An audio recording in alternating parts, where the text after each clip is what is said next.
తాళంటే 3 ముళ్ళు వేసే 3 పసుపు తాడు కాదమ్మా.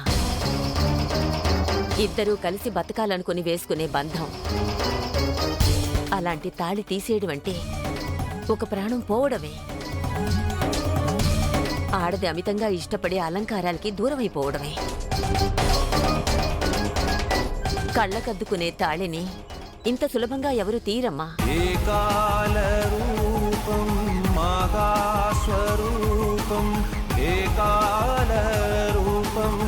నాలా నేను తప్ప ఎవ్వరు ఉండరు, ఉండలేరు.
నీ మెడల్లో ఉన్న తాళి తీసిపో.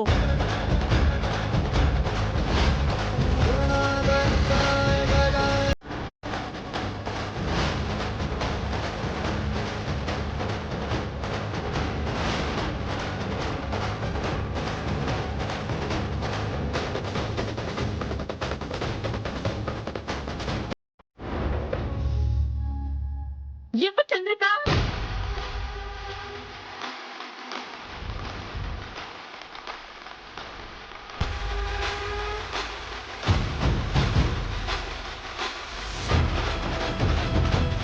ఇవ్వు చంద్రిక.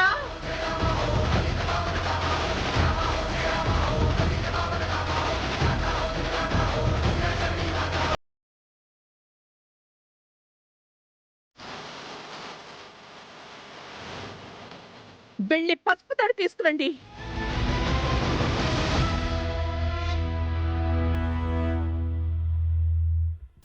అయ్యగారు, అమ్మగారు పసుపు తాడు తీసుకురమ్మన్నారు.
గోల్డ్ వదినా ఆ, చెప్పండి.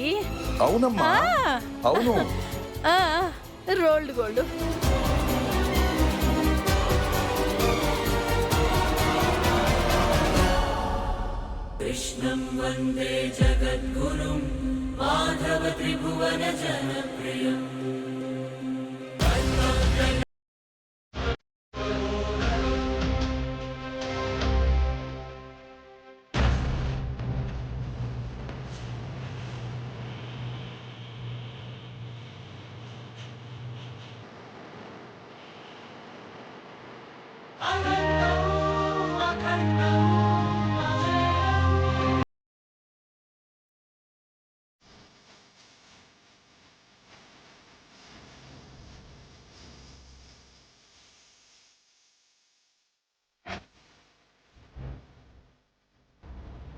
అమ్మా, మరికొద్ది క్షణాల్లో శుభగడియలు ముగియబోతున్నాయి. యువరాణిని తులాభారం తూయలేకపోయినందుకు మీరు కోరుకున్నట్లు యువరాణి గారు మీ కోడలు కారు. ఆ రాజమణిహారం మీ చెంతకు రాదమ్మా.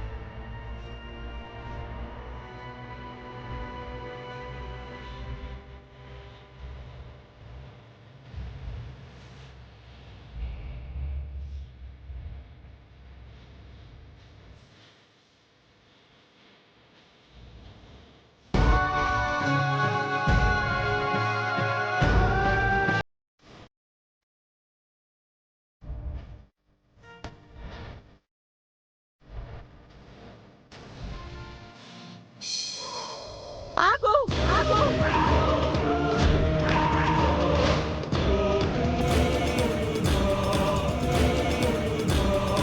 ఏం చేస్తున్నావు? మీరు బాధపడుతున్నారని దేవుడి దగ్గర దండం పెట్టుకున్నానమ్మా.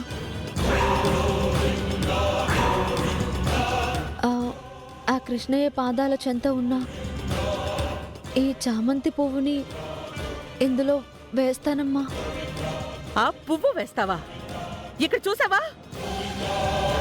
అందరి ఒంటి మీదన్న బంగారం ఒలిచేసి పెట్టాం కదా. ఆ పువ్వు వెయ్యగానే తూగుతుందా? ఆనాడు సత్యభామ వేసిన బంగారం తుయలేని కృష్ణుణ్ణి భక్తితో రుక్మిణి వేసిన తులసి దళం తోచిందమ్మా.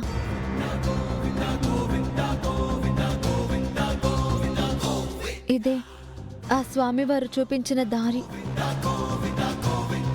కాదనకండమ్మా.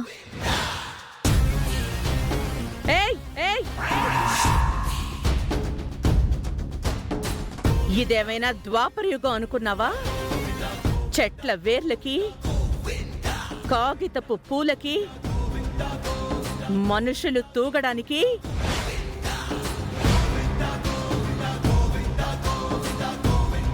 అలా అనకమ్మా. యుగం మారిన భక్తితో కొలిస్తే దేవుని దయ మారదు. ఆ దేవుణ్ణి తన ఇష్టం తీర్చమని కాదు, నీ కష్టం తీర్చమని అడిగింది.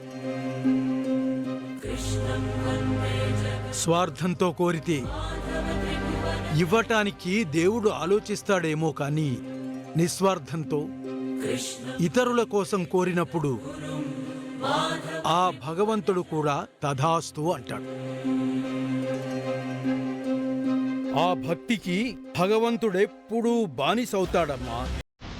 ఆ భగవంతుని అనుగ్రహం ఎలా ఉందో ఆ అమ్మాయి ప్రయత్నం ఆ అమ్మాయిని చెయ్యనివ్వు.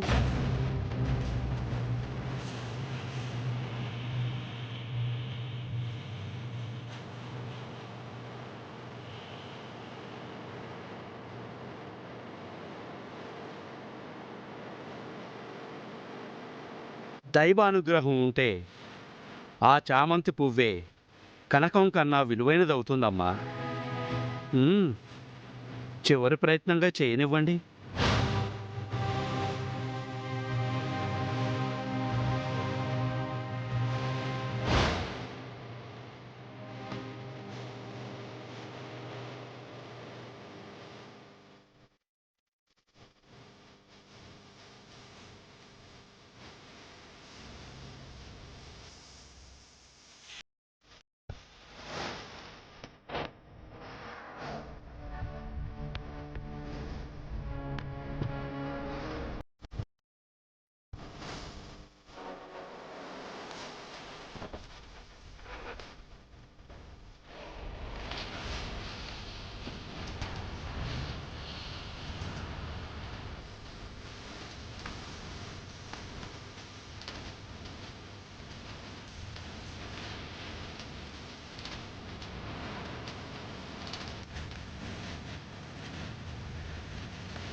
యుగాలు మారినా దైవానుగ్రహం మారదని మరోసారి రుజువైంది. ఆ అమ్మాయి భక్తికి ఆ చామంతి బంగారం కంటే విలువైనది అయినది.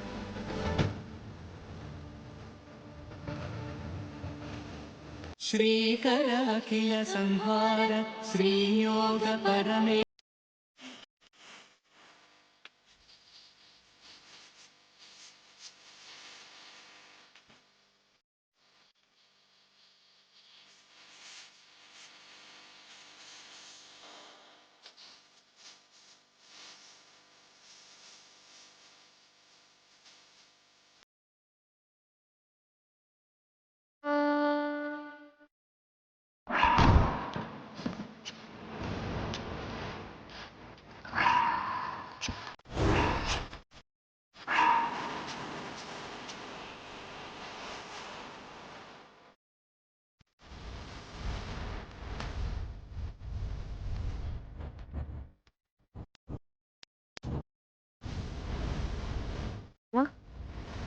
నీకోసమే ఎదురు చూస్తున్నాను. నా కోసం నువ్వెదురు చూడడం ఏంటక్కా? చూసే పరిస్థితి తీసుకొచ్చావు.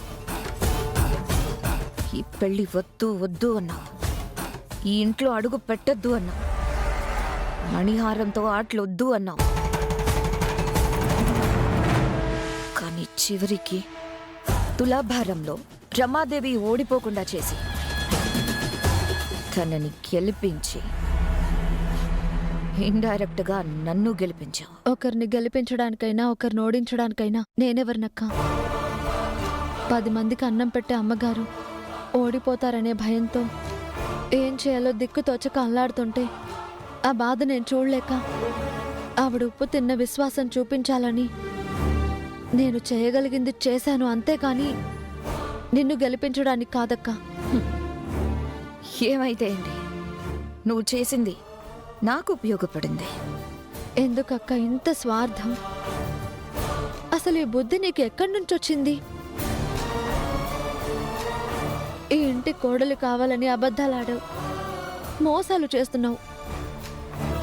నీ మెడలో తాళి పడటం కోసం చివరికి అమ్మగారి మెడలో, చంద్రిక అత్త మెడలో తాళి బొట్టు తీసే పరిస్థితి కూడా తీసుకొచ్చావు.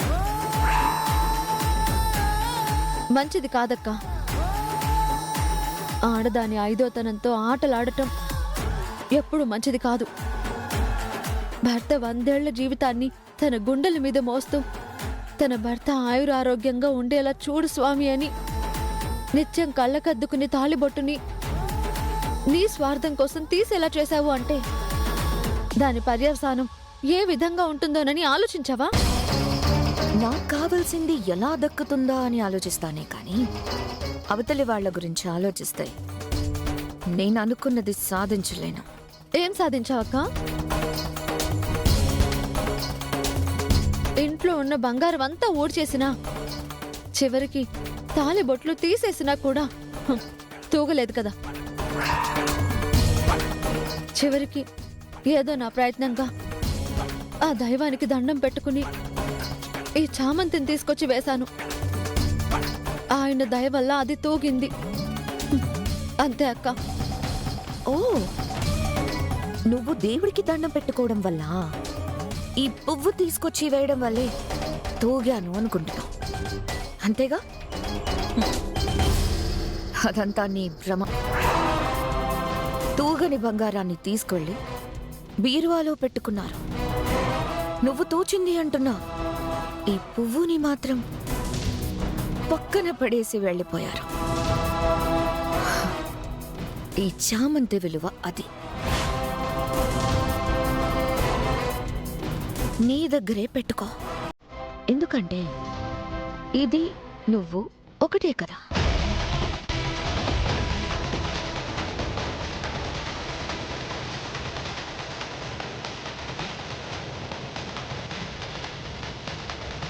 స్వామి,